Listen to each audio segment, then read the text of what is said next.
یہ کریم ہے نا اللہ ہمارے، اور کریم ہوتا وہی ہے جو کم پر راضی ہو جاتا ہے، کم پر بڑے اجر دیتا ہے، اس کو کریم کہتے ہیں۔ تو ہمارے رب کریم ہیں کہ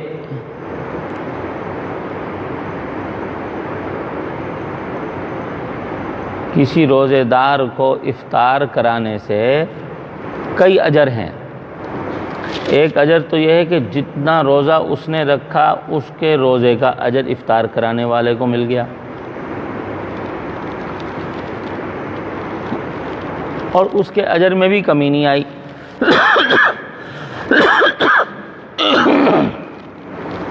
اس کے اجر میں بھی کمی نہیں آئی۔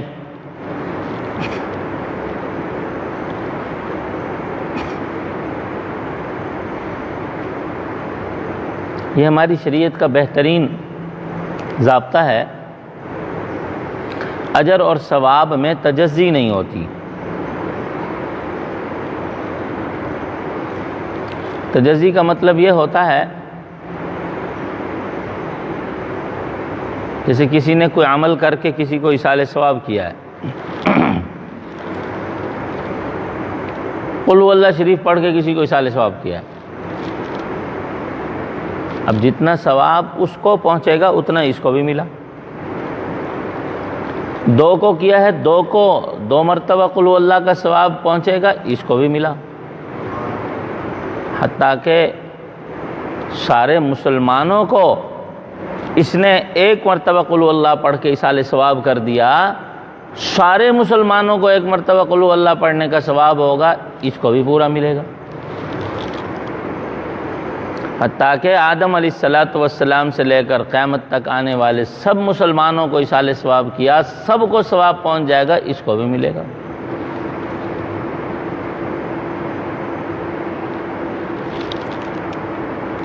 وہ دینے میں، انعامات کی برسات میں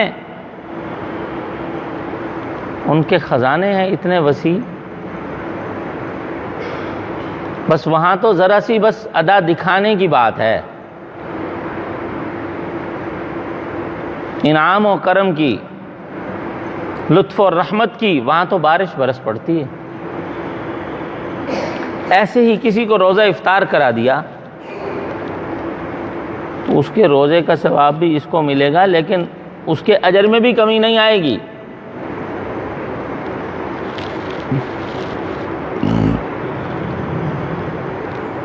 تو صحابہ نے عرض کیا یا رسول اللہ، ہمارے پاس کہاں اتنا ہے کہ ہم روزے دار کو افطار کراتے پھریں۔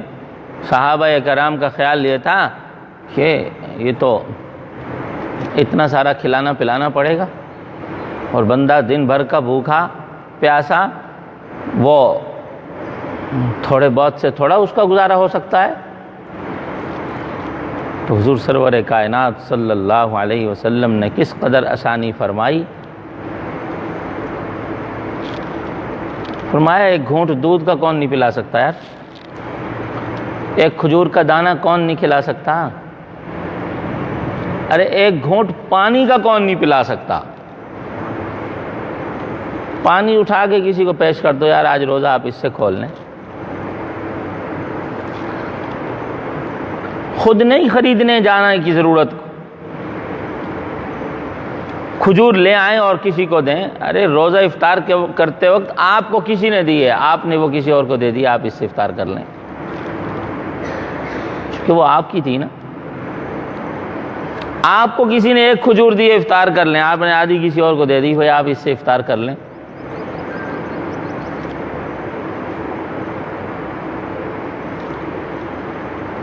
مال کے اعتبار سے اس دین میں کون امیر ہو سکتا ہے اور کون نہیں امیر ہو سکتا، یہ ایک مسئلہ ہے، زیر بحث بات ہو سکتی ہے، کون مالدار ہو سکتا ہے کون نہیں ہو سکتا۔ اعمال کے اعتبار سے ہر انسان مالدار ہو سکتا ہے، ہر انسان امیر ہو سکتا ہے۔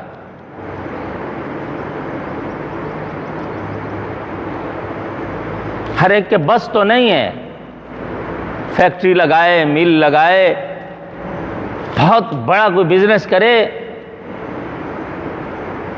لیکن یہ ہر ایک کے بس میں ہے کہ اگر کوئی فیکٹری مل والا بہت بڑی نیکیاں کما رہا ہے تو ایک عام فقیر نادار اس کے برابر اس سے زیادہ بھی کما سکتا ہے۔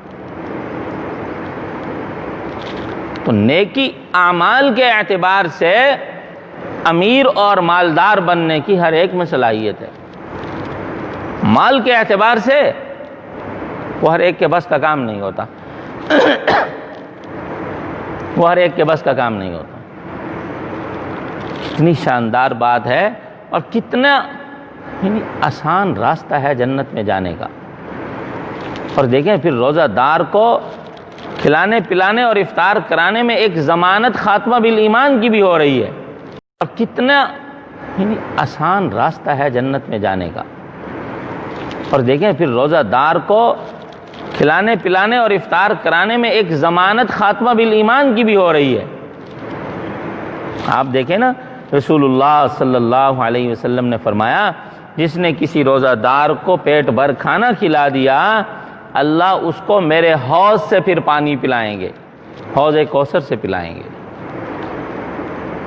اور ایسا پانی پلائیں گے پھر بقیہ زندگی جتنی ہوگی ابد الآباد کی زندگی اس کو کبھی پیاس نہیں لگے گی۔ تو اس کا کیا مطلب ہے؟ حوض کوثر سے پانی تو اسی کو نصیب ہوگا جس کو خاتمہ بالایمان نصیب ہوا ہوگا۔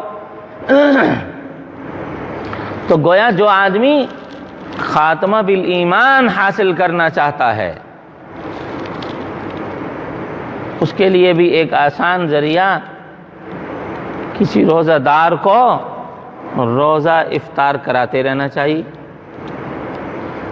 تسلسل بھی نہیں ہے یہاں کہ کوئی مسلسل افطار کراتا ہو، ارے زندگی میں کبھی ایک روزے دار کو ایک مرتبہ تو افطار کرایا ہو محض اللہ کی رضا کے لیے، ایک مرتبہ تو اس کو اللہ کے لیے کھانا کھلا دیا ہو اچھی طرح،